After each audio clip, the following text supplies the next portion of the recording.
Hi ನಮಸ್ತೆ ಎಲ್ಲರಿಗೂ. Previous ವಿಡಿಯೋನಲ್ಲಿ ನೋಡಿರೋ ಹಾಗೆ ಬಾಳಪ್ಪ ಮಠದ ಬಗ್ಗೆ ನಿಮಗೆ ಹೇಳಿದ್ದೆ. ಆ್ಯಂಡ್ ಇವಾಗ ಕಟ್ಟಡ ಹೇಗಿದೆ ಅಂತ ನೋಡ್ಕೊಂಡು ಬರೋಣ ಬನ್ನಿ. ಇದು ಫುಲ್ ಕಟ್ಟಿಗೆಯಿಂದ ಮಾಡಿರೋದು.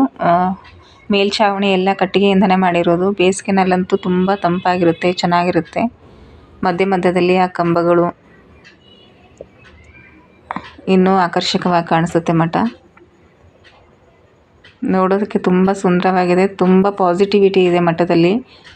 ಒಳಗಡೆ ಎಂಟ್ರಿ ಕೊಡ್ತಿದ್ದ ಹಾಗೆ ಮನಸ್ಸಿಗೆ ಏನೋ ಒಂಥರ ಪಾಸಿಟಿವಿಟಿ, ಸಕಾರಾತ್ಮಕತೆ ತುಂಬ ಚೆನ್ನಾಗಿ ಅನಿಸುತ್ತೆ.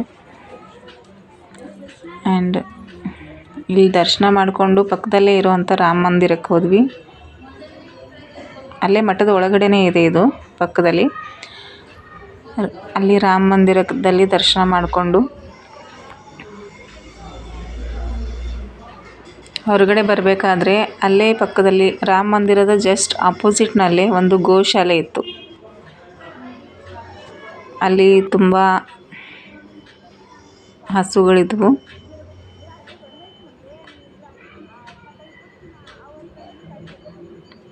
ಒಂಥರ ಹಳ್ಳಿ ಸೊಗಡಿನ ಥರ ಅನ್ನಿಸ್ತಿತ್ತು. ತುಂಬ ಚೆನ್ನಾಗಿ ಅನ್ನಿಸ್ತಿತ್ತು.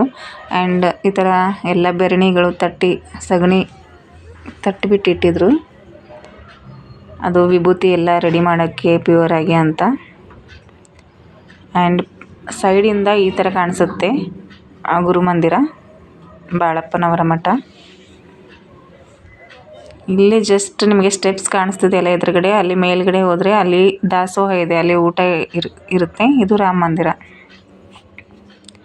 ಇದಾದಮೇಲೆ ಊಟಕ್ಕೆ ಹೋದ್ವಿ. ಇದು ಆವತ್ತಿನ ಮಹಾಪ್ರಸಾದ, ತುಂಬ ರುಚಿಯಾಗಿತ್ತು. ಆ್ಯಂಡ್ ಈ ಮಹಾಪ್ರಸಾದ ಸೇವಿಸಿದ ಮೇಲೆ ತಕ್ಷಣ ನಾವು ವಟವೃಕ್ಷ ಮಂದಿರಕ್ಕೆ ಹೊರಟ್ವಿ. ಈ ಥರ ಎಲ್ಲ ಹಳೆಯ ಕಾಲದ ಮನೆಗಳು, ಈ ಥರ ರಸ್ತೆ, ಚಿಕ್ಕ ರಸ್ತೆ, ಈ ಥರ ಇಲ್ಲಿಂದ ನಡ್ಕೊಂಡು ಹೋಗೋದು ತುಂಬ ಚೆನ್ನಾಗಿ ಅನಿಸ್ತಿತ್ತು. ನನಗಂತೂ ತುಂಬ ಖುಷಿ ಆಗ್ತಿತ್ತು.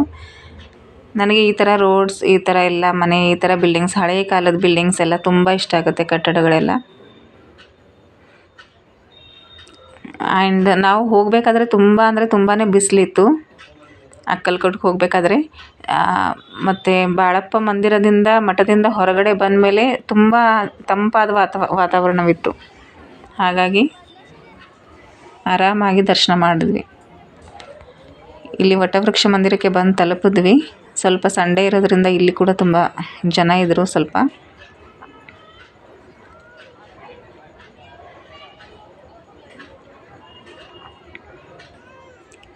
ಸೀದಾ ಒಳಗೋದ್ವಿ. ನಾವು ಹೋಗಿರೋದೇ ಎಕ್ಸಿಟ್ ಡೋರಿಂದ ಹೋಗಿದ್ವಿ.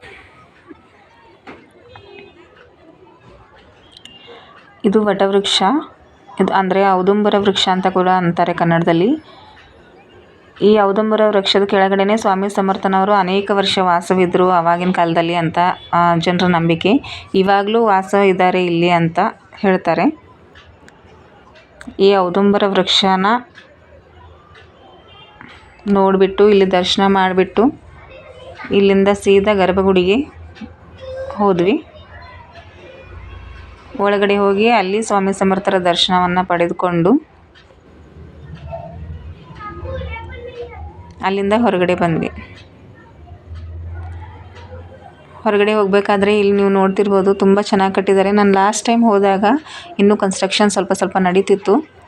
ಬಟ್ ಇವಾಗ ತುಂಬ ಚೆನ್ನಾಗಿ ಕಟ್ಟಿದ್ದಾರೆ ದೇವಸ್ಥಾನ. ಇಲ್ಲಿಂದ ಸೀದಾ ಬಸ್ ಸ್ಟ್ಯಾಂಡ್ಗೆ ಹೋದ್ವಿ.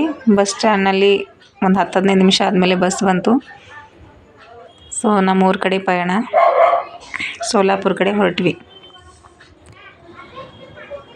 ನಿಮಗೆ ಈ ವಿಡಿಯೋ ಇಷ್ಟ ಆದರೆ ಪ್ಲೀಸ್ ಸಬ್ಸ್ಕ್ರೈಬ್ ಮಾಡಿ, ಲೈಕ್ ಮಾಡಿ ಆ್ಯಂಡ್ ಶೇರ್ ಮಾಡಿ. ಇದೇ ಥರದ ಇನ್ನೂ ವಿಡಿಯೋಸ್ ಮಾಡಬೇಕು ಅಂತ ಇದ್ದರೆ ದಯವಿಟ್ಟು ಬೇರೆಯವ್ರಿಗೂ ಈ ವಿಡಿಯೋ ಶೇರ್ ಮಾಡಿ, ಮರಿದೇನೆ ಸಬ್ಸ್ಕ್ರೈಬ್ ಮಾಡಿ.